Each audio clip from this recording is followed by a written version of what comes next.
Hi hello welcome to my channel అండి. ఈరోజు ఇది వచ్చేసి ఒకరు ఆర్డర్ పెట్టుకున్నారండి. 2 లైన్స్ తోటి చేతన్ రూబీ తీసుకొని చేయమని చెప్పారు విత్ పెండెంట్ తోటి. పెండెంట్ మాత్రం బాగుందండి, దీనికి మంచి సూటబుల్గా ఉంది పెండెంట్. మొత్తం కూడా సీజర్ స్టోన్సే అండి పెండెంట్లో. అటు ఇటు పీకాక్స్ వచ్చాయి, మధ్యలో చిన్న లోటస్ వచ్చినట్టు వచ్చి పెండెంట్ బాగుంది. కింద హ్యాంగింగ్ ఏమో సరోస్కి పర్ల్స్ అండి, మధ్యలో పింక్ ఏమో చేతన్ రూబీని తీసుకోవడం జరిగింది.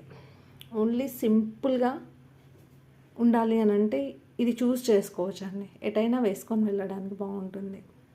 దీని ఓవరాల్ లుక్ వచ్చేసి ఇలా ఉంది. 24 ఇంచెస్ వరకు ఉంది, బ్యాక్ సైడ్ ఒక 4 ఇంచెస్ అడ్జస్ట్ చేసుకోవచ్చు అండి. ఇలాంటి మేకింగ్ ఇంకా ఏమన్నా కావాలన్నా కూడా నేను మేకింగ్ చేసి ఇస్తాను. 2 lines 3 lines 4 lines 5 lines with pearls ఎలాగైనా సరే మేకింగ్ చేసి ఇస్తాను. ఇది నచ్చితే స్క్రీన్ పైన ఉన్న వాట్సాప్ నెంబర్కి ఆర్డర్ చేసుకోండి. లైక్ చేయండి, షేర్ చేయండి, సబ్స్క్రైబ్ చేసుకోండి నా ఛానల్ని. Thank you.